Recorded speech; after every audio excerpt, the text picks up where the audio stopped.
এই, মুখ সামলে কথা বলবি। নারী দরিদ্রী জাতির পিতা, জনগণের খাওয়ার জিনিস আবার টেস্ট করবে? সি।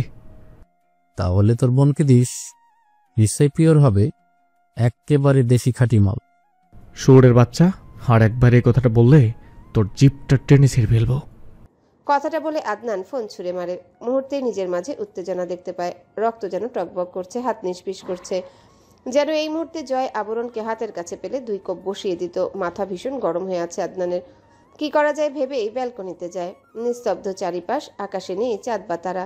তিমিরে ডুবে থাকা বিশাল আকাশ, মৃদু হিমশীতল বাতাস। আদনান বারবার ঘেমে উঠছে। ব্যাকুল মনটাকে শান্ত করার চেষ্টা চালাচ্ছে, বারবার বুকের বাঁ পাশে হাত রাখে। তার মনে সেই পবিত্র এবং শুদ্ধ নারীর কথা মনে আনে। মুহূর্তে একরাশ ভালো লাগা কাজ করে, সেই জন্য মৃদু হেসে বিড়বিড় করে বলে, ভাগ্যিস পবিত্র নারীর হৃদয়ের অন্তরস্থলে আসে, নাহলে বেসামাল আমিটাকে এত সহজে কি সামলাতো। ব্যালকনির গ্রিলে হাত রেখে গুনগুন করে গেয়ে ওঠে, আমি কেমনে তোমায় রাখি গো, কোন বাঁধনে বাঁধি গো, তুমি ছাড়া হৃদয় অচেতন, তুমি ছাড়া হৃদয় অচেতন। সুপ্রভাতে শেখ পরিবারের সবাই নাস্তা খেতে বসেছে। এক পর্যায়ে কথা উঠে নতুন বাড়ি নিয়ে। তৃপ্তি তারেক মাহমুদকে জিজ্ঞাসা করে, বাবা, কাজ কবে শেষ হবে? 6 মাস 1 বছর তো লাগবেই। তারেক মাহমুদের কথা শেষ হতে ইলমা জবাব দেয়, তৃপ্তি গিয়েছিস সেখানে? তৃপ্তি উপর নিচ মাথা দুলিয়ে বলে, হ্যাঁ, সেদিন গিয়েছিলাম বন্ধুদের সাথে। আদনান দুজনের কথা শুনে তখন ইলমা বলে ওঠে, বাবা আমিও যাব সেখানে। সাথে সাথে ইনান শেখ বলেন, কাজ শেষ হয়ে যাবে, এখন দিনের বেলায় ওখানে ছেলে পেলে থাকে, কাজ করে যোগ খারাপ, তোমার যেতে হবে না। তুমি চলো নিয়ে। মেয়ের কথায় ইনান শেখ ভ্রুদয় কুচকান জবাব দেন, বাবার সময় নেই, একটু অপেক্ষা করো, একবারেই যেও। ইলমা জবাব দেয় না, মুহূর্তে চুপসে যায়। বাকিরাও যে যার মতো নাস্তা খেয়ে নিজেদের গন্তব্যে রওনা হয়। আদনান রুমে এসে একটা সিগারেট ধরায়, সেটা টানতে টানতে শরীরে পারফিউম মাখে। সিগারেট খাওয়া শেষ হতে মুখ ধুয়ে নেয়। পরিপাটি হয়ে বাইকের চাবি নিয়ে বেরোয় বাসা থেকে। নির্মাণ, সেজান, নিশাত এবং রাহা আদনানের জন্য অপেক্ষা করছিল। আদনান আসতে 4 জন তাকে চেপে ধরে। নির্মাণ জিজ্ঞাসা করে, তোর কি হয়েছে? সেজান জিজ্ঞাসা করে, সত্যি ভালো হয়ে গেছিস? নিশাত জিজ্ঞাসা করে, আবার নতুন করে প্রেমে পড়ছিস? সবার এক নাকারে করা প্রশ্নে আদনান বিরক্ত হয়। সবাইকে থামিয়ে বলে, এরকম কিছুই না, কয়েকদিন রিল্যাক্সে থাকতে চাচ্ছি। প্রেম মানে তো প্যারা, তাই না?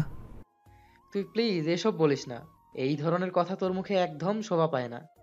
নির্মাণের কথায় আদনান কয়েকটা গালি উচ্চারণ করে বলে, তোদের জ্বালায় কি ভালো থাকতে পারবো না? ঠিক করে বল, কোনো মেয়ে সেই নারী প্রেমে পড়েছিস? রাহার কথায় আদনান বিরক্তি নিয়ে বলে, শর্ত, সেই কখন থেকে প্যান প্যান করছিস? বলছি তো প্রেম করবো না, আবার বলছিস কার সাথে প্রেম করছিস? আদনানের কথায় সবাই তাকিয়ে আছে তার দিকে। সবার এমন তাকানোতে আদনান আরো বিরক্ত হয়। সবাইকে রেখে সে ক্লাসের উদ্দেশ্যে রওনা হয়। বাকিরা তার যাওয়া দেখছে এক দৃষ্টিতে। ইলমার টেক্সট এক্সাম সামনে, এরপর ফাইনাল এক্সাম। এই নিয়ে তার দুশ্চিন্তার শেষ নেই। উচ্চ মাধ্যমিকের পড়া যা, মাঝে মধ্যে ডিপ্রেশনে পড়ে যায়। সে পাশ করা ইজি, কিন্তু ভালো মার্ক উঠানো কঠিন। তবুও নিজেকে পড়াশোনায় মনোযোগী করে রাখে। যেখানে তার বন্ধু বান্ধবরা প্রেম নিয়ে ব্যস্ত, সেখানে সে পড়াশোনায় সময় দিচ্ছে। ছুটির সময় তৃপ্তি প্রীতির সাথে গেটের কাছে এসে গাড়ি ধরে 3 জন। ইলমা আনমনে বাইরে দেখছে। তৃপ্তি এবং প্রীতি পরীক্ষা নিয়ে কথা বলছিল। ইলমার সেসবে মনোযোগ নেই। হুট করে তৃপ্তি বলে, এই ইলমা, অবন্তী আপুর যে বিয়ে শুনেছিস? ইলমা খানিক চমকে উঠে জবাব দেয়, কবে? আগামীকালকে মনে হয় হলুদ, এরপর বিয়ে। ও ভালোই তো, দেখা হয়নি তাই জানি না। দুজনের কথার মাঝে তাদের রাস্তার পরিসমাপ্তি ঘটে। ভাড়া মিটিয়ে প্রীতিকে বিদায় দিয়ে রাস্তা দিয়ে হাঁটে দুজন। তাদের বিল্ডিং এর সামনে আসতে হুট করে ইলমা দাঁড়ায়। তৃপ্তি ইলমাকে দাঁড়াতে দেখে জিজ্ঞাসা করে, আবারও কি হলো? আরে উপরে দেখো। ইলমার কথায় তৃপ্তি চোখ তুলে তাকায়। ছাদে ডেকোরেশন করা হচ্ছে, সেটা একবার চোখ বুলিয়ে ভেতরে প্রবেশ করে দুজন। সন্ধ্যায় অবন্তীর বাবা এসে পুরো শেখ পরিবারকে দাওয়াত দিয়ে যায়। ইনান শেখ এবং তারেক মাহমুদ দাওয়াত গ্রহণ করেন। অবন্তীর বাবা আদনান তৃপ্তি এবং ইলমাকে এক্সট্রা ভাবে বলেন গায়ে হলুদে আসার জন্য, সব দেখভাল করার জন্য। অবন্তীর তো ভাই নেই। এদিকে তারেক মাহমুদ আদনানের দিকে তাকিয়ে বলেন, নিজের বোনের দায়িত্ব পালন করো না, আবার অন্যজনের দায়িত্ব পালন করবে? ওর মতন ছেলের থেকে এসব আশা করা বোকামি। সব সময় মানুষ একরকম থাকে না, আদনানও পরিবর্তন হবে। হবে যেদিন সূর্য পশ্চিম আকাশে উঠবে। বাবার এমন কথায় আদনানের রাগ হয়। বিরক্ত ভাব নিয়ে বলে, গেলাম না এই বিয়েতে, তাতে আমার কিছু যায় আসে না। আদনানের তেরা কথায় তারেক মাহমুদ ক্ষুব্ধ হয়ে বলেন, এই তেড়ামির জন্যই কিছু করতে পারবে না। অবন্তীর বাবা তারেক মাহমুদকে থামিয়ে বলেন, আরে এখানকার ছেলেদের রক্ত গরম, শান্তভাবে কথা বল। আমি ওর বাবা হই। তখন ইনান শেখ বলেন, আরে ভাইয়া থামো, ও তো প্রফেশনাল বেয়াদব, সবাই জানে, নতুন করে বলার কিছু হয়নি। আদনান চুপ করে থাকে। অবন্তীর বাবা কফি শেষ করে বিদায় নেয়। তিনি যেতে ইলমা তৃপ্তিকে বলে, কাকে বলবো? বাবাকে। না, বকা দিবে, বলবি সামনে টেস্ট এক্সাম। তাহলে আদনান ভাইয়াকে। তৃপ্তির কথা ইলমা আদনানের দিকে তাকায়। একটু আগে যা করলো মাথা গরম, এখন বলল নিশ্চয়ই ইচ্ছাত করে উঠবে। আদনান তৃপ্তি এবং ইলমার ফিসফিস করে কথায় দৃষ্টিপাত করেছিল। ইনান শেখ উঠে রুমে যান। তখন তৃপ্তি তারেক মাহমুদকে বলেন, বাবা ফুল লাগাবে। মুহূর্তেই মেজাজ হারায় তারেক মাহমুদ। বলেন, ফুল দিয়ে কি করবে তুমি? গহনা বানাবো। টাকা দেবো, নিজেকে নিয়ে আসবে, আমার সময় নেই। তাহলে ভাইয়াকে বলো। তারেক মাহমুদ বিরক্ত হন। আদনানের দিকে তাকিয়ে বলেন, তুমি স্বপ্ন দেখো তোমার ভাই ফুল এনে দেবে। আদনান এবার গলার আওয়াজ চওড়া করে বলে, সব বিষয় আমাকে টানবেন না, না তৃপ্তির না এই পরিবারের কোনো ব্যাপারে।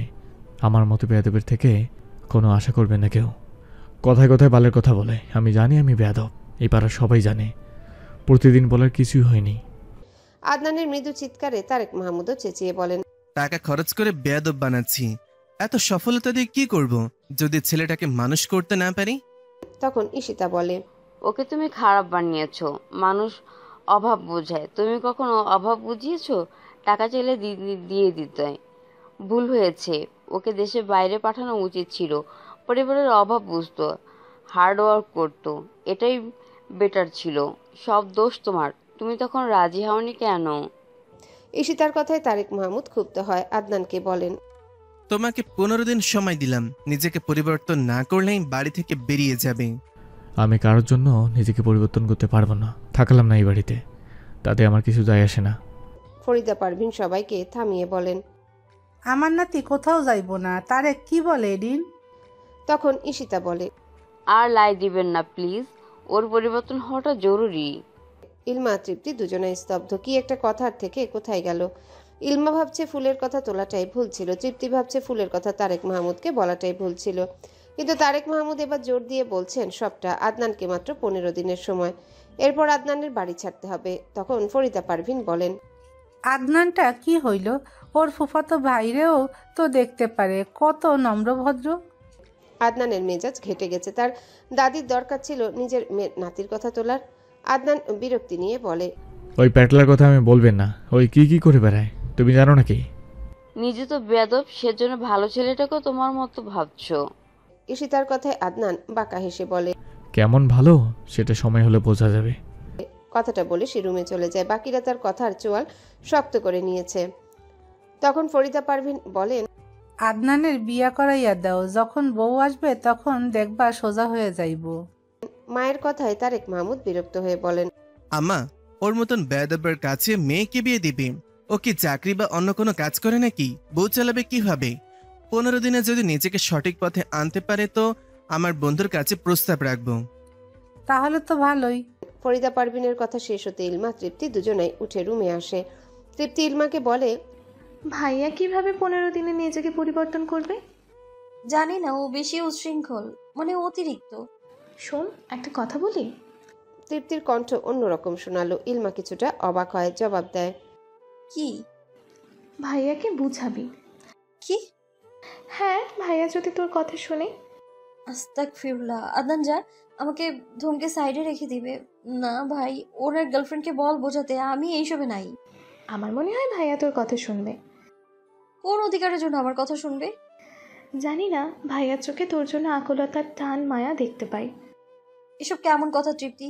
আদনানের মতো প্লে বয়ের মাঝে এরকম কিছু একটা থাকতেই পারে না।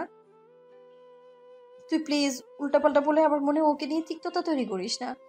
এরপর থেকে ওর সাথে কথা বলতে গেলেও না 4 বার ভাবতে হবে আমার। আমি এসব পছন্দ করি না তৃপ্তি। আচ্ছা বাদ দে, কিছু বলতে হবে না। হ্যাঁ, ওনার ভালো উনি আমাদের থেকেও বেশি বোঝেন। অবন্তীর হলুদের রাতে আতশবাজি ফোটানো হই হুল্লোড়ে মেতেছে ছাদের মানুষজন। ঈশিতা তৃপ্তির রুমে আসেন। তখন তৃপ্তি মুখ গোমরা করে পড়ার টেবিলে বসেছিল। ঈশিতা এসে জিজ্ঞাসা করে, হলুদে যাবে না? ইলমাকে বলো আমার ভালো লাগছে না। কেন, ফুল পাওনি তাই? এরকম কিছু না, যাও প্লিজ। কথাটা বলে ঈশিতাকে ঠেলে রুম থেকে বের করে দেয় তৃপ্তি। ঈশিতা মেয়ের কার্যকলাপে মৃদু হাসে। বেরোতে আদনানের মুখোমুখি হয়। আদনান ঈশিতাকে দেখে পাশ কাটিয়ে সোফায় গিয়ে বসে। ঈশিতা ইলমার রুমে যাচ্ছিল, কিন্তু ইলমা তখন লিভিং রুমে আসে। ঈশিতা তাকে দেখে বলে, হলুদে যাবে না? তৃপ্তি কোথায়? রুমে। শাড়ি পরবে না? ইলমা খানিক চুপ থেকে জবাব দেয়, ফুল হলে শাড়ি পরতাম, এখন দেখি গাউন পরে যাব। ইলমার কথায় ঈশিতা জবাব দেয়, হলুদে শাড়ি পরে যেও, সুন্দর লাগবে। কথাটা বলে চোখ দিয়ে আদনানকে ইশারা করে। ইলমা আদনানের দিকে তাকায়। সে ফোন স্ক্রল করছে, কিন্তু ফুলের কথা বলার সাহস তার নেই। এমনিতে গতকাল যা করলো না জানি ধমক একটা দিয়ে বসিয়ে রাখে। ইলমাকে চুপ থাকতে দেখে ঈশিতা ফিসফিস করে বলে, বলো। আরে ধমক দিবে, লাগবে না ফুল। কথাটা জোরেই বলে ইলমা। আদনান ভ্রু কুচকে তাকায় ইলমার দিকে। ইলমা দৃষ্টি অন্যদিকে ফিরায়। আদনান ইলমার মুখশ্রী একবার পরখ করে। ঈশিতা প্রস্থান করে। তখন তৃপ্তি এসে বলে, ইলমা যাবি না? যাবো নে। ভাইয়াকে বল ফুল এনে দিতে। কণ্ঠস্বর খাদে নামিয়ে বলে তৃপ্তি। ইলমা চোখ রাঙিয়ে বলে, আমাকে বলছিস কেন, তুই বল। গতকাল যা বলেছে, এখন লাস্ট চান্সে তুই বলে দেখ প্লিজ। আই হোপ তোর কথা রাখবে।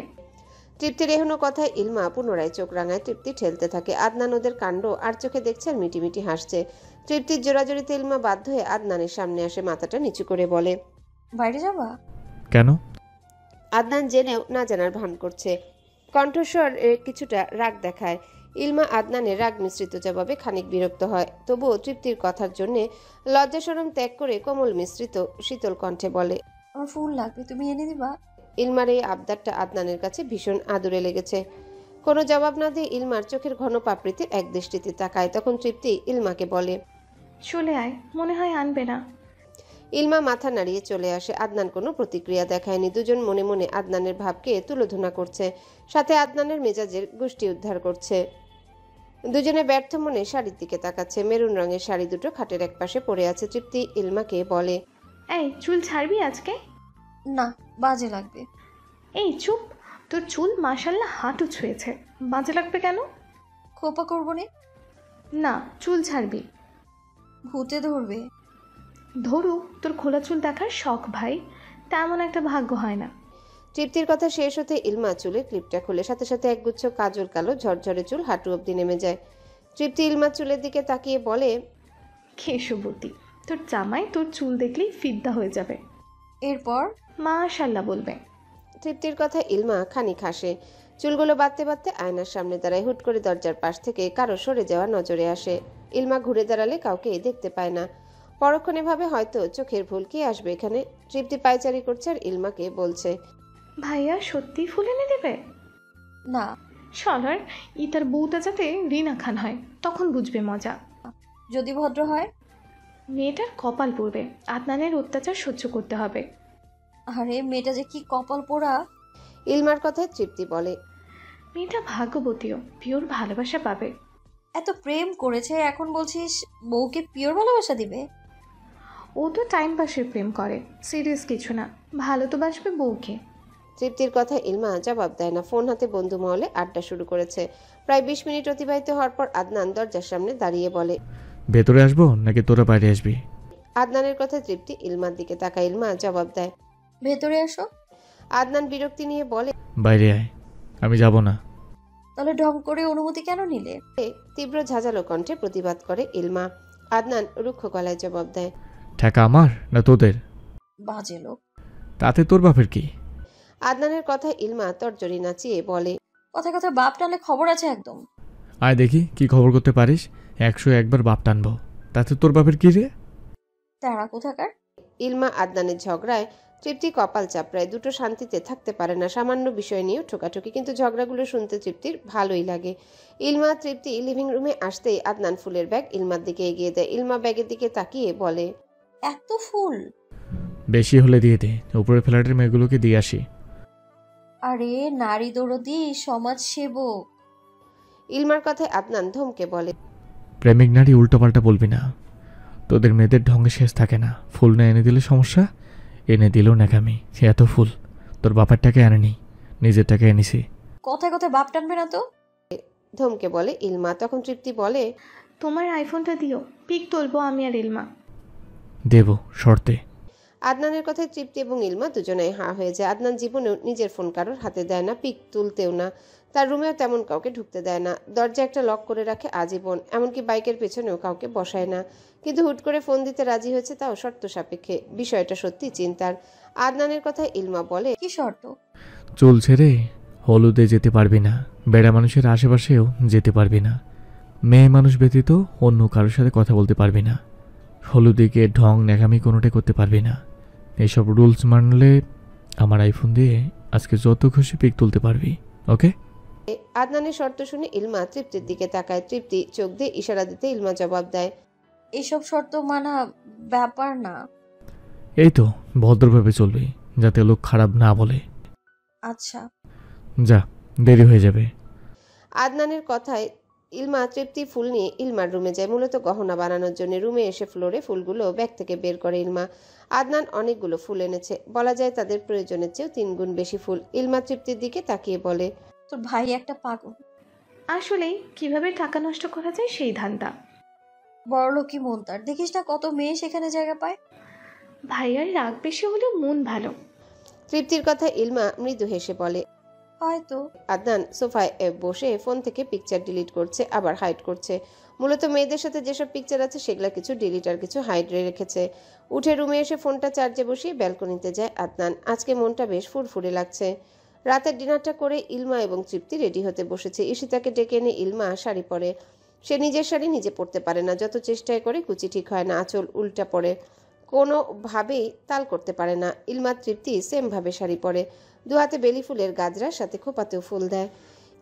ইলমা কানে ঝুমকা পরে, গলার স্বর্ণের চেনটা আর চেঞ্জ করেনি, চোখে আইলাইনার, কপালে টিপ, হালকা লিপস্টিক, উজ্জ্বল শ্যামবর্ণ মুখে হালকা সাজে মায়াবী লাগছে তাকে। তাদের 4 ভাই বোনের মধ্যে ইলমা উজ্জ্বল শ্যামলা। সে তার বাবার গায়ের রং পেয়েছে, তবে চেহারা পুরোটাই মায়ের পেয়েছে। আদনান, তৃপ্তি, ইজাজ তারা দাদি এবং বাবা মায়ের মতো ধবধবে ফর্সা, শুধু ইনান শেখ এবং ইলমার গায়ের রং একই, সেটা উজ্জ্বল শ্যামবর্ণ। ইলমা 2টো গোলাপ হাতে নেয়। দুজনে তৈরি হয়ে বাইরে আসতে আদনানকে খাবার টেবিলে দেখতে পায়। বাকিরা সোফায় বসা, ফাইজা আশেপাশেও নেই।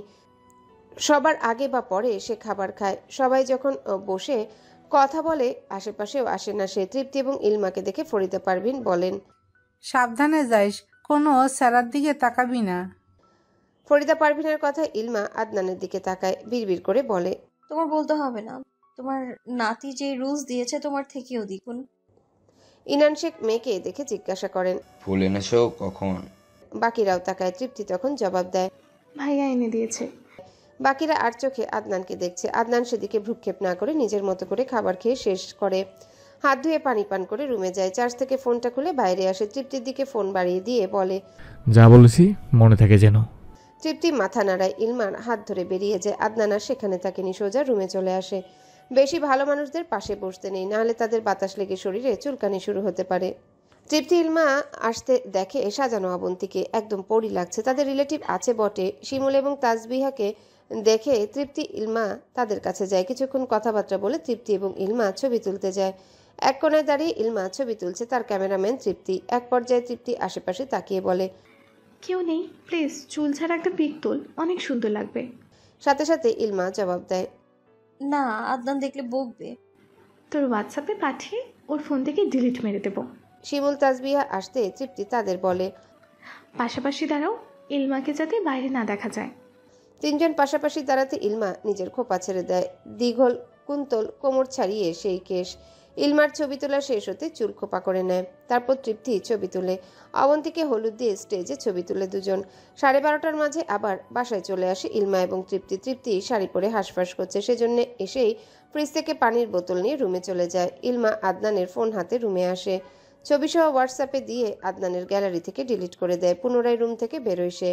বেশি দেরি করলে আবার না আদনান রেগে যায়, ফোন দিয়ে এসে চেঞ্জ করতে পারবে সেই ভেবে আদনানের রুমের দরজায় নক করে ইলমা। 2-3 বার নক দিতে আদনান এসে দরজা খুলে।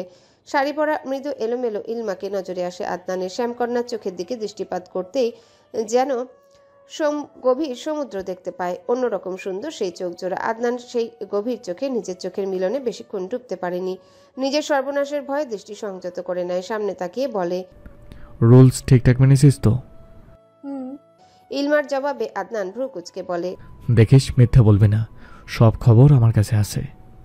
বললাম তো রুলস মেনেছি। খানিকটা বিরক্তি নিয়ে কথাটা বলে ইলমা। আদনান চোয়াল শক্ত করে বলে, এই বালের মেজাজ দেখাবি না। তোমার কথাবার্তা এমন কেন? সেটা জেনে তোর কাজ নেই। কথাটা বলে ইলমার হাত থেকে চো মেরে ফোনটা নিয়ে মুখের উপর দরজা লাগিয়ে দেয় আদনান। ইলমার রাগ হয় প্রচুর, সেজন্য দরজায় লাথি বসাতে যায়। তখন আবার আদনান পুনরায় দরজা খুলেছিল, যার দরুন ফ্লোরে স্লিপ কেটে পড়তে যায় ইলমা। আদনান হতভম্ব হয়ে ইলমার এক হাত ধরতে পড়া থেকে রক্ষা পায় ইলমা। রাগে দুঃখে তার কান্না আসছে। আদনান ইলমার চোখ মুখ দেখে মুখ টিপে হাসে।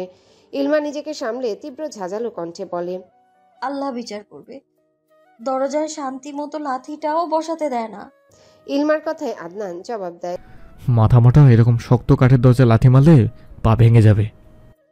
ভাঙলে ভাঙতো, তাতে কার বাপের কি? কথাটা বলে আদনানের থেকে হাত ঝাড়ি মেরে সরিয়ে নেয়। ঝামটা মেরে চলে আসে নিজের রুমে। আদনান ইলমার যাওয়ার দিকে তাকিয়ে হো হো করে হেসে ওঠে। যে হাসির শব্দ ইলমার কানে আসতে চরম বিরক্ত হয় ইলমা রুমে যাওয়ার পেছন দিয়ে আদনান নিজের রুমে প্রবেশ করে দরজা লক করে দেয়। ফোন হাতে নিয়ে গ্যালারিতে যেতে একটা ছবি পায় না। তৃপ্তি এবং ইলমার মুহূর্তে টনক নড়ে তার। সব ডিলিট করে দিয়েছে ইলমা, কিন্তু মেয়েটা বড্ড বোকা। তার হোয়াটসঅ্যাপে গেলেই তো সব ছবি পেয়ে যাবে। সেজন্য আদনান ইলমার আইডিতে যায়। ছবি সব কিছু গেছে, আবার কিছু যাচ্ছে। আদনান একে একে ইলমার সবগুলো ছবি সেভ করে নেয়। ব্যালকনিতে বসে বসে ইলমার ছবিগুলো দেখে সে। ঘড়ির কাঁটা সকাল 7টার ঘর ছুঁয়েছে। আদনানের অ্যালার্ম সেই 6:30 থেকে বেজেই যাচ্ছে। আদনান সেটা বন্ধ করে আবারও নির্দিষ্ট সময় চলতে থাকে অ্যালার্ম। প্রচুর বিরক্তি নিয়ে বিছানা ছেড়ে ফ্রেশ হতে চলে যায় আদনান। আজকে ভার্সিটিতে যাবে সে। রুমে এসে নিজেকে তৈরি করে নাস্তা খাওয়ার জন্যে লিভিং রুমে আসে। তারেক মাহমুদ এবং ইনান শেখ মাত্র এসেছে নাস্তা খাওয়ার জন্যে। তারা তিনজন একসাথে বসে নাস্তা সেরে নেয়। খেতে বসে তেমন কথা হয়নি তাদের মাঝে।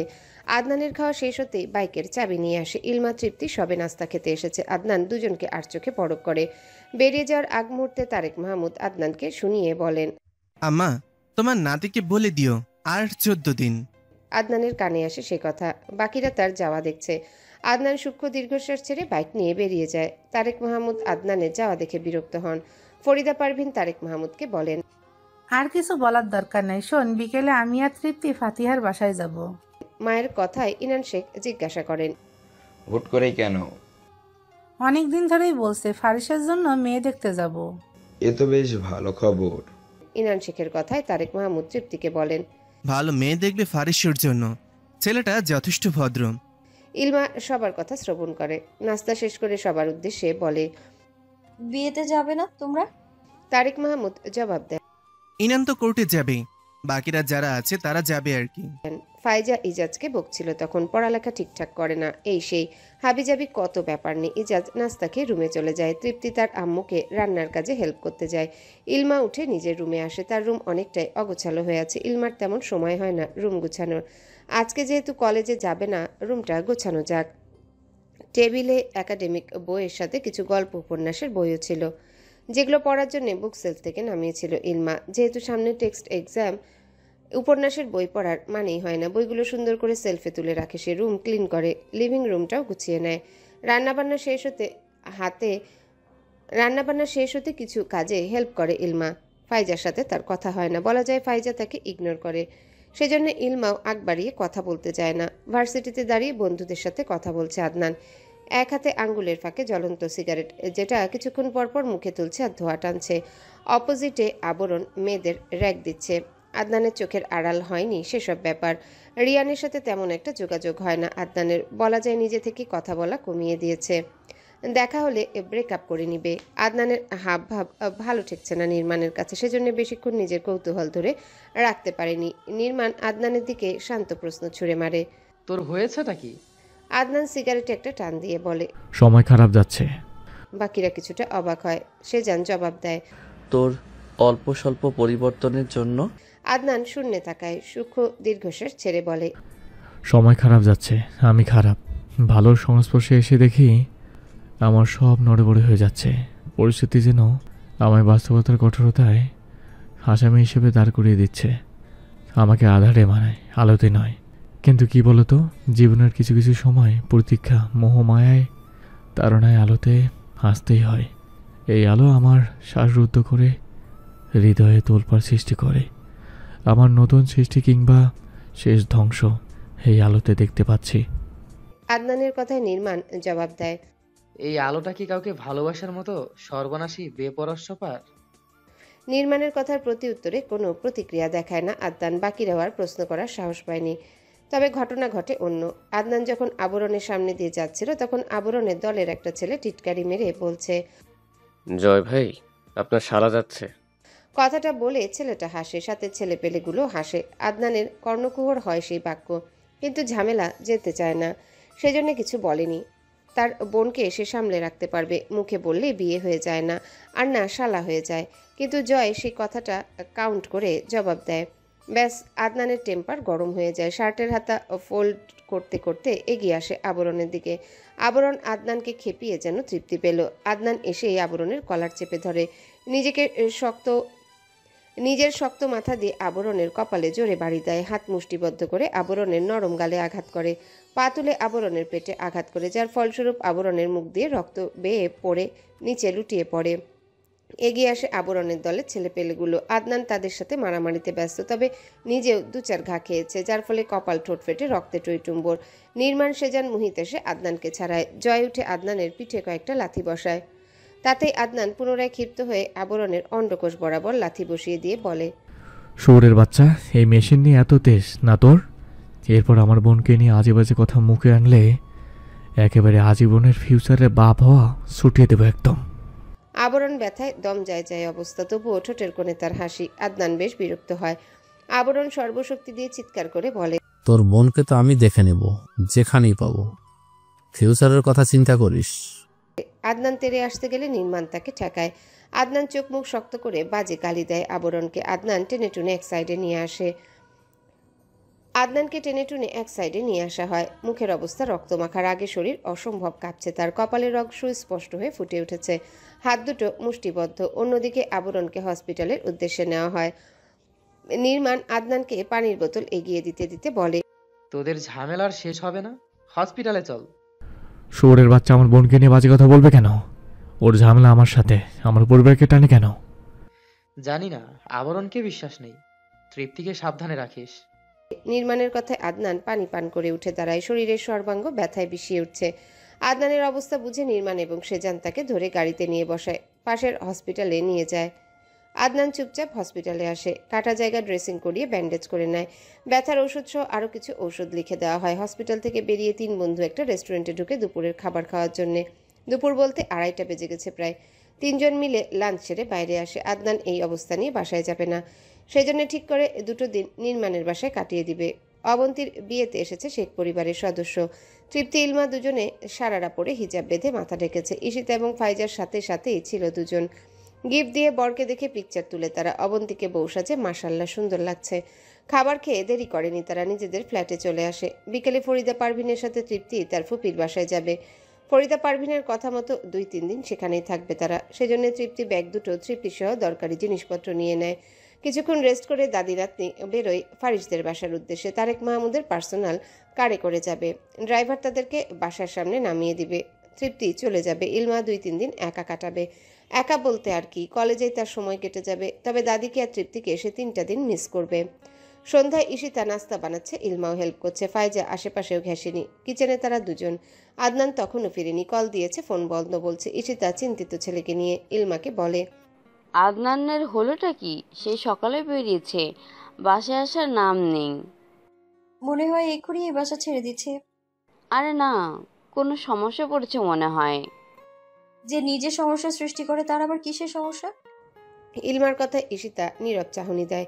ইলমা চায়ের ফ্লাক্সে চা ছেঁকে দিচ্ছে। ঈশিতা সূক্ষ্ম দীর্ঘশ্বাস ছাড়ে। এই ছন্ন ছাড়া ছেলেটার হবে কি? কিভাবে ঠিক হবে? ভবিষ্যৎ কি? এখনো নেশা ছাড়তে পারেনি, ভালো হওয়ার নামগন্ধ তো বহুদূরে। ইলমা চায়ের ফ্লাক্স নিয়ে লিভিং রুমে আসে। ইজাজ তখন রুম থেকে বের হয়। ইলমাকে দেখে বলে, গুড ইভিনিং বনু। শুভ সন্ধ্যা। কথাটা বলে ইজাজকে 1 কাপ চা ঢেলে দেয় ইলমা। ইনান শেখ এসে চেয়ার টেনে বসেন। তারেক মাহমুদ চা পান করছেন। ঈশিতা এসে বলেন, আদনান এখনো ফিরেনি, ফোন বন্ধ। দেখো নেশা করে কোথায় টাল হয়ে পড়ে আছে। কণ্ঠস্বরে বিরক্ত সুস্পষ্ট। ইনান শেখ কোনো প্রতিক্রিয়া দেখায়নি। আদনানকে এমনিতেও তার পছন্দ না। ভদ্রতার রেশ মাত্র নেই ছেলেটার মাঝে। এমনিতে নিজের ক্লায়েন্ট আর বউ দুটোই কন্ট্রোল করতে হিমশিম খান, সেখানে আদনানের ব্যাপার নিয়ে মাথা ঘামিয়ে পাগল হতে চান না তিনি। তাদের কথার মাঝে তারেক মাহমুদের ফোন বেজে ওঠে। ফাতিহা ভিডিও কল দিয়েছে। তারেক মাহমুদ রিসিভ করতেই ফরিদা পারভিনের মুখ ভেসে ওঠে। তারেক মাহমুদ মাকে সালাম দিয়ে তৃপ্তির কথা জিজ্ঞাসা করেন। তাদের কিছুক্ষণ খোশ গল্প হয়। ঈশিতা সেখান থেকে উঠে এসে আদনানের বন্ধু নির্মাণকে কল দেয়। কল বাজলেও কেউ কল তুলে না। ঈশিতা বিরক্ত হয় নির্মাণের কাজে। সেজানের ফোনে ট্রাই করলে সেটা বন্ধ বলে। পুনরায় নির্মাণের ফোনে কল দিলে রিসিভ হয়। ঈশিতাকে সালাম দিলে সালামের জবাব নিয়ে জিজ্ঞাসা করেন, আদনান কোথায়? আন্টি, আদনান আমাদের বাসায়। আম্মু অনেকদিন ধরে বলছিল এসে ঘুরে যেতে, হুট করেই এসেছে। চলে যাবে 2-1 দিনের মাঝেই। সত্যি তো? আপনি কথা বলবেন ওর সাথে? দাও। নির্মাণ ফোনটা আদনানকে দেয়। আদনান সাধারণ ভঙ্গিতে হ্যালো বলে। ঈশিতা জবাব দেয়, ফোন বন্ধ কেন? বাসায় চলে এসো। এত তারা কিসের? আরও তো একটা দিন, এরপর এমনিতেও বাসা ছেড়ে চলে আসব। যখন কাটো তখন। আমাকে ছেড়ে থাকার অভ্যাস করে নাও। করবো, সমস্যা নেই। খাবার খেয়েছো? তুমি? বাসায় চলে এসো। যাব সময় হলে। ঈশিতা আর কিছু বলেনি। আদনান কল কেটে দেয়। ফোনটা নির্মাণের দিকে এগিয়ে দিয়ে বলে, সব নাটক বাস, বাসায় থাকলে শান্তি দেয় না। চলে এসেছি তাতে কল দিয়ে ডাকে। মায়ের মন তো। ঋতু শেষের ঝড়ো তাণ্ডব মূলত প্রকৃতির বৈরিতা এবং ঋতু পরিবর্তনের সময় অস্থিরতার লক্ষণ হিসেবে ধরা যায়। এটি বাংলার সাংস্কৃতিক চেতনাতেও গভীরভাবে প্রথিত। আকাশের অবস্থা মেঘাচ্ছন্ন সকাল থেকে। এরই ভেতরে খবর এসেছে ফাইজার মা মারা গেছেন। হুট করেই মারা গেছেন। অবশ্য মৃত্যুর গ্যারান্টি নেই। কখন কার ডাক পড়ে। মানব জন্মে অত্যাবশ্যক এবং চরম সত্য হলো মৃত্যু। সমস্ত প্রাণী মৃত্যুর স্বাদ গ্রহণ করবে, এটা মিছে নয়। আপনি, আমি, আমরা সবাই একদিন মৃত্যুর স্বাদ গ্রহণ করব। মায়ের মৃত্যুর খবর পাওয়া মাত্রই ফাইজা কেঁদে কেটে অস্থির। তাদের গ্রামের বাড়ি চট্টগ্রাম। তার মাও সেখানেই শেষ নিঃশ্বাস ত্যাগ করেছে। যেহেতু আত্মীয়, সেজন্য শেখ পরিবারের নিয়ম অনুযায়ী প্রথম দিন সবাই মৃত বাড়িতে যায়। সেই অনুযায়ী সকাল থেকেই ব্যাগ গোছাচ্ছে ফাইজা। ঈশিতা, তারেক মাহমুদও যাবেন। ফরিদা পারভিন এতদূর জার্নিতে অসুবিধা হবে, সেজন্য তিনি যাবেন না। এমনিতেও তৃপ্তি, ইলমার সামনে পরীক্ষা। এখন চট্টগ্রাম গেলে কমপক্ষে 4-5 দিন সময় নষ্ট হবে। তৃপ্তি যেতে পারলেও ইলমাকে নিতে রাজি না ফাইজা। এই নিয়েও ইনান শেখের সাথে ঝগড়া হয়েছে দুদণ্ড। ফরিদা পারভিন তৃপ্তি ফাতিহার বাসায় এখন চাইলেও আসবে না। আগামীকালকে পাত্রী দেখতে যাবে। এদিকে ইলমাকে একা ছেড়ে যেতে রাজি না ইনান শেখ। আদনানের কোনো খোঁজ খবর নেই, সেজন্য সেসব নিয়ে ভাবছে না কেউই। ফাইজা ইজাজের ব্যাগ গুছিয়ে নিজে বোরখা গায়ে জড়ায়। ইনান শেখ চিন্তিত ভঙ্গিতে লিভিং রুমে আসেন। ফোন হাতে ফরিদা পারভিনকে কল দেয়। রিসিভ হতে বলে, আম্মা বিকেলে চলে এসো, ইলমা একা থাকতে পারবে না। আচ্ছা। ইনান শেখ দীর্ঘশ্বাস ছেড়ে ইলমাকে ডাকে। বাবার ডাক পেয়ে ইলমা আসে। ফাইজা তখন লিভিং রুমে এসেছে। ইলমাকে দেখে বিরক্ত হয় ফাইজা। তবে মুখে প্রকাশ করে না। তারেক মাহমুদ এবং ঈশিতা এসেছে তৈরি হয়ে। ইনান শেখ ইলমার মাথায় হাত বুলিয়ে দিয়ে বলেন, সাবধানে থেকো, বিকেলে তোমার দাদি চলে আসবে। থাকতে পারবো, সমস্যা নেই। কণ্ঠস্বর খাদে নামিয়ে জবাব দেয় ইলমা। ইলমাকে কিছু টাকা দিয়ে ইনান শেখ সহ বাকিরা বেরিয়ে যায়। তাদের বিদায় দিয়ে ইলমা দরজা লক করে নেয়। কিচেনে গিয়ে ভেজানো মাংস রান্না বসায়। ভাত কুকারে বসিয়েছিল ঈশিতা। তরকারি রান্নার আগেই ছুটতে হচ্ছে। যেহেতু রাতে ফরিদা পারভিন এবং তৃপ্তি আসবে, সেইভাবে রান্না করে ইলমা। কিছুটা সুস্থ অনুভব করে আদনান, সেজন্য ঠিক করে আজকে বাসায় চলে যাবে। এমনিতেও গতকাল থেকে এখন অবধি নিজের ফোন বন্ধই রেখেছে। ভেবেছিল 2-3 দিন থাকবে নির্মাণদের বাসায়। সেটা সম্ভব না। এখানে তার মন টিকছে না তেমন। বাসায় গিয়ে একটা ঘুম দিবে। লাঞ্চ করে রেডি হয় আদনান। 2:30টার দিকে সবাইকে বিদায় জানিয়ে বাইরে আসে আদনান। আকাশের অবস্থা খুবই খারাপ। কিছুক্ষণের মধ্যে যেন সব তছনছ করে দিবে ঝড়ের তাণ্ডবে। আদনান ক্ষিপ্ত কালো অম্বরে দৃষ্টি মেলে। সে বাসায় গিয়ে পৌঁছাতে পারবে কিনা শিওর না। রিকশা ধরে বাসার উদ্দেশ্যে রওনা হয় সে। কিন্তু অর্ধেক পথ আসতেই তুমুল বেগে বাতাসের সাথে ঝুপঝুপ করে বৃষ্টি শুরু হয়। আদনান আকাশের দিকে তাকায়। বৃষ্টি কয়দিনের জন্য কে জানে। চারিপাশ অন্ধকার প্রায়। এখন কি বিকেল নাকি রাত বোঝা মুশকিল। সমস্যা হয় অন্যত্রে। আদনান বাসার কাছাকাছি আসতে তার রিকশা আটকে ধরে দুটো মাইক্রো। আদনান কি ভেবে রিকশা থেকে নেমে ভাড়া মিটিয়ে সামনে এগোয়। আর একটু সামনেই তাদের বাসা। প্রায় 8-9 জনের মতো ছেলে পেলে আদনানকে ঘিরে ধরে। তাদের এক একজনের চাহনি একটু অন্যরকম। আদনান বুঝে এরা আবরণের লোক, সেজন্য না ঘাবড়িয়ে জিজ্ঞাসা করে, কি চাই? তখন একজন বলে, বৃষ্টিময় রাত, অন্ধকারে ঘেরা চারপাশ, খ্যাকশিয়ালরা ধরেছে একটা পোষা বিড়াল। তোর বাপ বিড়াল, তুই বিড়ালের বাচ্চা মোড়ক। আদনান হলো সিংহ। আদনানের এরকম কথায় ছেলেটি তার মাথা দিয়ে আদনানের কপালে বাড়ি মারে। বৃষ্টির পানিতে ভেজা শরীর, চুলের পানি নাকের কপাট বেয়ে সরু হয়ে গড়াচ্ছে। আদনান সবার দিকে আর চোখে তাকায়। পকেটে হাত দিয়ে একটা ছুরি আলগোছে বের করে। একটা ছেলের গলা কণ্ঠনালী চেপে ধরে ঘাড় বরাবর ছুরি বসিয়ে দেয়। খুব দ্রুত হয়, বাকিরা হতভম্ব হয়ে যায়। বাকি 7টা ছেলে আদনানকে ঘিরে ধরে, কেউ লাথি কেউ ঘুষি দেয়। আদনান ছুরি দিয়ে কয়েকজনকে আঘাত করে, তবে সে প্রচুর মার খেয়েছে, নাকমুখ রক্তে সিক্ত। তখন একটা ছেলে আকস্মিক একটা ছুরি আদনানের হাতে গভীরভাবে বসিয়ে দেয়, সাথে সাথে গলগলিয়ে রক্ত বের হতে থাকে হাত থেকে। হাতের যন্ত্রণায় দিক বেদিক শূন্য হয়ে পড়ে আদনান। সর্বশক্তি প্রয়োগ করে ছুরিটা টেনে বের করে। বৃষ্টির পানিতে ধুয়ে যায় সেই ছুরির টকটকে লাল রক্ত। ছেলেগুলো নিজেদের নিয়ে পালিয়ে যেতে ব্যস্ত। আদনান হাত চেপে ধরে এগোয় সামনে। গতকাল মার খেয়ে অবস্থা খারাপ হয়েছিল, ঔষধ খেয়ে যাই ব্যথা কমিয়েছে, এখন তো 3 ডবল। পুরো শরীরে যেন কেউ বিষ ঢেলে দিয়েছে। বৃষ্টির পানিতে ভিজে এবার না জ্বর চলে আসে। বিভিন্ন ভাবনা মাথায় আসছে আদনানের। কোনো রকম বাসায় এসে কলিং বেল চাপে আদনান। কয়েকবার কলিং বেল চাপতে ইলমা এগিয়ে আসে। দরজা হোল দিয়ে বাইরে দেখে। ভেবেছিল দাদি আর তৃপ্তি এসেছে, কিন্তু সম্পূর্ণ উল্টো ব্যাপার। আদনান এসেছে। ইলমা দরজা খুলতে আদনান দাঁতে দাঁত চেপে বলে, হাতে কি গজব পড়েছে? দরজা খুলতে এত সময় লাগে? মুখ সামলে কথা বলো। এ চুপ, চোখ মুখ তুই সামলে রাখ। বজ্জা, মাথা গরম করবি না। কথাটা বলে ভেজা শরীর নিয়ে আদনান সোফায় বসে। ইলমা দরজা লাগিয়ে নজর দিতে দেখে ফ্লোরে লাল রঙের কিছু। হতভম্ব হয়ে আদনানের দিকে তাকায় ইলমা। ডান হাত রক্তে টইটুম্বর, গোলাপি ঠোঁট এবং ফর্সা গা কালো হয়ে আছে। আদনানের অবস্থা দেখে ইলমা ভয় পায়। কাপা কাপা স্বরে জিজ্ঞাসা করে, কি হয়েছে তোমার? আদনান হাত চেপে রেখে জবাব দেয়, একটা ওড়না আনতো, রক্ত ঝরেছে। ইলমা মাথা নাড়ায়। কোথা থেকে ওড়না আনবে? এদিক সেদিক ঘুরে পুরনো ওড়না পায় না। সেজন্য নিজের রুমে গিয়ে কাবাট খুলে কালো রঙের একটা ওড়না নিয়ে আসে। হাত অসম্ভব কাঁপছে তার। এমনিতে চারিপাশে যা বৃষ্টি হচ্ছে, মাঝে মধ্যে বাজ পড়ছে। ভাগ্যিস বাসায় আইপিএস আছে, না হলে তো কাজ সারত। আদনানের হাতে বোধ নেই যে শার্টের বোতাম খুলবে। ইলমা ওড়না এগিয়ে দিলে আদনান চোখ তুলে তাকায়। খুবই শীতল কণ্ঠে বলে, হেল্প কর। কি? আমার শার্টের বোতামগুলো খুলে দে। কি?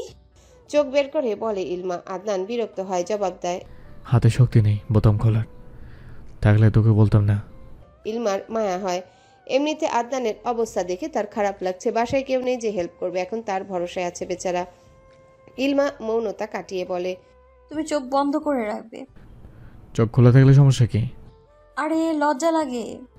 ডং স্যার, হেল্প করবি নাকি বল। ইলমা কাচুমাচু হয়ে দাঁড়ায়। আদনান ভেজা শরীর নিয়ে উঠে দাঁড়ায়। ইলমা এগিয়ে গিয়ে শার্টের বোতামগুলো খুলে দেয়। শার্টের অবস্থা খারাপ, সেই সাথে হাতটা যে রক্ত মেখে লাল হয়ে আছে। ইলমা চোখ মুখ খিচে রেখে আদনানের আঘাতের জায়গায় ওড়না শক্ত করে বেঁধে দেয়। আদনান চোখ বন্ধ করে ব্যথা গিলে নেয়। ইলমা আওড়ায়, এত ব্যথা কিভাবে সহ্য করছো? এসব কি করে হয়েছে? পরে বলবো। বাকিরা কোথায়? ওই ইজাজের নানু মারা গেছে, সবে চট্টগ্রাম গেছে। তোকে নেয়নি? হতভম্ব হয়ে জিজ্ঞাসা করে আদনান। ইলমা জবাব দেয় না। আদনান আর কিছু বলেনি, উঠে রুমে চলে যায়। ওয়াশরুমে ঢুকে হাত না ভিজিয়ে শাওয়ার নেয়। কোনো রকম চেঞ্জ করে বাইরে আসে। রক্ত ঝরছে না বোধহয়। আদনান ভেজা চুল নিয়ে খাটের উপর বসে, বা হাতে তোয়ালে নিয়ে মাথায় রাখে। ধীরে ধীরে চুলগুলো মুছতে থাকে। তখন তার দরজায় কড়া নাড়ে ইলমা। আদনান খুব আস্তে বলে, আয়। ইলমা হাতে একটা মগ নিয়ে এগিয়ে আসে। আদনানের দিকে তাকায়, জবাব দেয়, ঠোঁটে মলম লাগাওনি? বেশি কেটেছে মনে হয়। হার্ড ড্রেসিং করে দিস। চাটা পান করো, ভালো লাগবে। টেবিলে রাখ। ইলমা চায়ের মগ টেবিলের উপর রাখে। আদনান আদেশ করে, ওয়ার্ড্রোবের প্রথম থেকে ফার্স্ট এড বক্স আছে, নিয়ে আয়। আদনানের কথা মতো ইলমা ফার্স্ট এড বক্স নিয়ে আসে। ওনার বাঁধন খুলে দেয়। খুব সাবধানে যত্নের সাথে কাটা জায়গায় ড্রেসিং করিয়ে মলম লাগিয়ে দেয়। আদনান পুরোটা সময় ইলমার কাজ দেখছিল। ইলমাকে দিয়ে বা হাতে মলম ডলিয়ে নেয় আদনান। কিছুক্ষণের ভেতরে হাতের জ্বলুনি শুরু হয়। একটু পর ব্যথা ছেড়ে দিবে। শরীরে অসম্ভব ব্যথা হয়ে আছে। ইলমা চায়ের মগ এগিয়ে দিয়ে বলে, ভাত আনবো? না, যতটুকুই করেছিস অনেক কিছু। ইলমা জবাব দেয় না। আদনান চাটা শেষ করে খাটের সাথে হেলান দিয়ে চোখ বন্ধ করে। মাথায় অসম্ভব যন্ত্রণা হচ্ছে। তখন ইলমা বলে, ঔষধ খাওনি? রাতে খাবো। এখন খেয়ে ঘুমাও। দাদি, তৃপ্তি আসবে না? ইলমা ঘড়িতে সময় দেখে। সন্ধ্যা 7টা বেজে গেছে। এখনো বৃষ্টি থামার নামগন্ধ নেই। হয়তো আসবে না। ইলমা জবাব দেয়, আজকে আসবে বলে মনে হয় না। কবে, কখন আসবে আমাকে বলিস। হয়তো আগামীকাল আসবে। তাহলে আমি আগামীকাল চলে যাব। ও মা, কেন? বাসায় কেউ নেই, আমি হুটহাট না জেনে ফিরেছি। লোকে জানলে তোকে নিয়ে বাজে ধারণা পোষণ করবে। ওরা আসলে আমাকে মেসেজ দিয়ে বলিস রাতে ফিরবো। বাসা তো তোমাদেরও। আদনান জবাব দেয় না। ইলমা পুনরায় বলে, নাস্তা দিয়ে যাই, খেয়ে নিও ওষুধ। এভাবে ভাবতে হবে না। আরে তোমার হাতের অবস্থা দেখো, মনে হচ্ছে জ্বরও আসবে। তুই এত ব্যাকুল হচ্ছিস কেন? কাটা হাত, আর সামান্য একটু জড়াইতে হবে, তাই না? এরকম কিছু না। কণ্ঠস্বর খাদে নামিয়ে জবাব দেয় ইলমা। আদনান কিছু বলে না। ইলমা নিজের ওড়না হাতে রুমে আসে। আদনান ইলমার যাওয়ার দিকে তাকিয়ে মুচকি হাসে। এক হাত কপালে দিয়ে দেখে অসম্ভব গরম হয়ে আছে। অসময়ে জ্বর আসলে প্রেমিক নারী সেবা করবে তো, নাকি লজ্জায় দূরে দূরে থাকবে? ইলমার তখনকার বলা কথা ভেবেই আদনান হাসে। চোখ বন্ধ করে রাখবে। আমার লজ্জা লাগে। রুমে আসতে ইলমা দেখে তৃপ্তির অনেকগুলো মিসড কল, সেজন্য ইলমা নিজে কল ব্যাক করে। রিসিভ হতে তৃপ্তি জানায়, বৃষ্টির জন্য আসা হয়নি, 9টার দিকে বৃষ্টি থামলে চলে আসবো আমি আর দাদি। সমস্যা নেই, এত কষ্ট করে আসতে হবে না, আমি থাকতে পারবো। আরে না, কি বলিস? একটা কয়েক ঘন্টারই তো ব্যাপার। চাচু জানলে খবর আছে। আমি বাবাকে কল দিচ্ছি। না, চলে আসবো। আসতে হবে না, আমি এখন খাবার খেয়ে ঘুম দেব। দাদি কি বলে জানাচ্ছি তোকে। ইলমা কল কাটে। এখন তৃপ্তি এবং দাদি আসলে ঝামেলা আরেকটা বাঁধবে। আদনানকে দেখলে যদি সন্দেহ করে। এই মুহূর্তে বাসা ছেড়ে আদনানের যাওয়ার মতো কোনো জায়গা নেই। এমনিতে সে অসুস্থ। ইলমা বুঝতে পারছে না কি করবে। এখন আদনানকে এটা বললে বেচারাও চিন্তায় পড়ে যাবে। তার চেয়ে বৃষ্টি 10টার পর থামলেই হবে, আর আসা হবে না তাদের। এছাড়া কোনো উপায় নেই। এই আদনানেরও আসার সময় নাই। আজকেই কেন আসতে হলো? বৃষ্টিও বুঝি সময় বুঝেছে।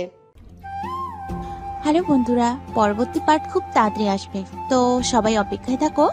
আর চ্যানেলটি যারা এখনো সাবস্ক্রাইব করোনি তারা পরবর্তী পার্ট দেখার জন্য চ্যানেলটি সাবস্ক্রাইব করে রেখো।